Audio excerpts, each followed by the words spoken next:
Hello, Pastor Kate. Hey. Thanks for coming to the St. Paul's YouTube channel this week to talk about Lent and creation. Pastor Kate, you're my friend from Milwaukee, but then you relocated back to your home of Nashville, Tennessee, like almost 2 years ago in the Yeah. summer. Wow. And you are now a pastor for children and discipleship at Belmont United Methodist Church, right, in Nashville. Yes. But you love ecology and I love you. So here we are. And today I asked you to come and talk to me about a Bible story that relates to creation that you love and tell me what it is. Like, what's the story? Why do you love it? And also how that intersects with your attitudes about ecology and faith. So teach us, Pastor Kate. I'm so glad to be here, Pastor Delaney, and thank you for inviting me. It's so good to see you all remotely. St. Paul's, I worshiped with you all on Ash Wednesday, and I guess maybe 3 years ago now, and hold y'all close in my heart. So I'm super glad to be talking about how the Bible and my faith has influenced my ideas of ecology. So I was thinking about how I was with you guys for Ash Wednesday a few years ago. And so I wanted to talk about Genesis. The creation story in Genesis 2 and 3 really influenced my understanding of Christian discipleship. And it also influenced my understanding of biology. And so that is the story where God takes the mud and creates the human from the mud, right? And that story gets mistranslated often, which was what was so critical and compelling for me to understand that the Hebrew word there for the ground is the Adamah, right? And so God takes the ground and makes the ha-adam, makes the groundling. That's the best translation from Yeah. it. It's Adam is not a proper noun. It's not a proper name there, right? It's not capital A-D-A-M male. It's not. It's the ha-adam. And that's where we get the word Adam. But it's actually a groundling is a better translation. So from the ground, the Adamah came the groundling, the Adam. And God breathed the Ruach, God's breath, into the groundling, and that is our creation story. And it just, once I understood that, not only is that very powerful for women to hear the story, but it's also super powerful for all of us to see how connected we are to the ground.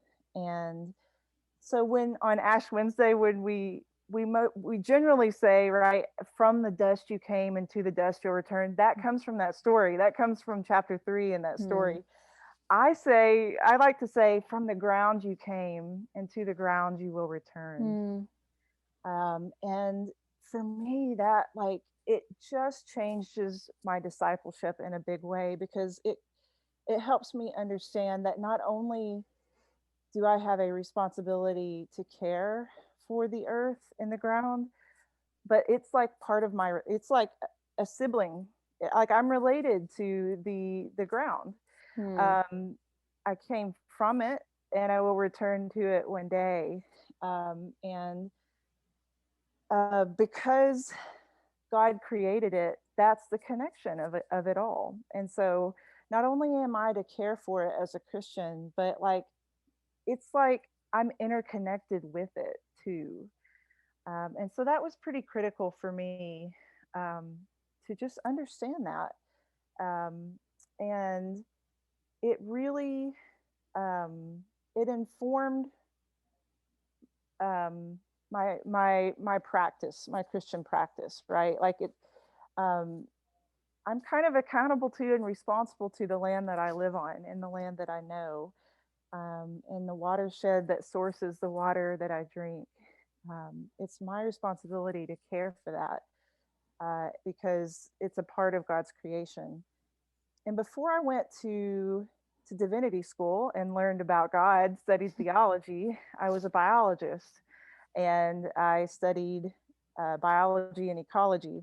And during those studies, I felt like I would study on my knees because I felt like it was a holy thing to be learning about life, like biology. Wow. Yeah, I would. It was so holy. It was like, yeah, biology is the study, literally, it means the study of life, and Mhm. ecology is the study of the connections of organisms. So then when I went to study theology, and which is the study of God, I I was like, I'm looking at the same thing from a different perspective. Hmm. You know, it was so, so beautiful. Yeah. And you know, the basically the interconnectedness that came out of that for me was really powerful. So yeah, the Genesis text really informs how I understand what my call is as a human and as a Christian. Hmm. um, and and um, and then, you know, I think the last thing I want to share here is how I think that interconnectedness with all of creation, with God's creation, how it is seen most vividly in communion, um, in our sacramental life as Mm. Christians, right? When we take the bread and we take the wine, we are connected to the ground that the wheat grew on, right? Yeah.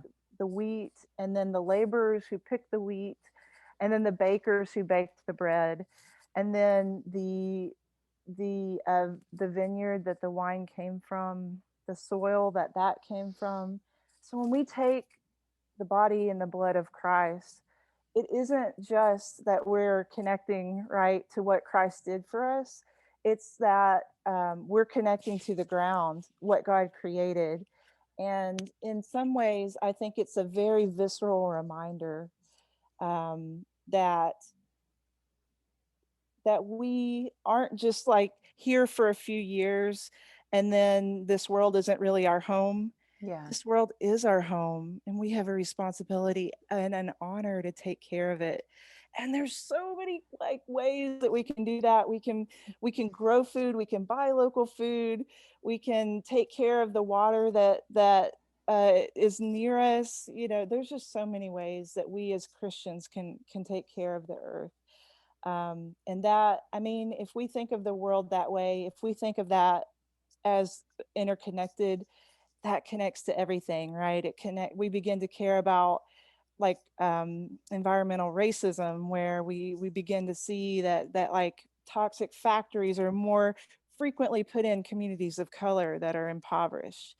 And I mean, it connects to everything. Mm. And so I know without a shadow of a doubt that I am an environmentalist, that I'm an ecologist, that I care about the earth because of my Christian faith and not Yeah. in spite of it. Hmm. Wow. Thank you. That was Yeah. as expected, beautiful. And thanks for giving us so many practical ways to think about being interconnected groundlings, like as the earth wakes up here and we are all tending our gardens and stuff, that's a really beautiful place to remember. Um, yeah, that the things we're touching are part of us, not separate. I think it's really hard to remember that sometimes as thinking creatures, but that's good to remember. Thank you, Pastor Kate. Absolutely. This was I'm so happy to wonderful. be here. Love y'all, St. Paul's, and blessings as spring comes. Thanks.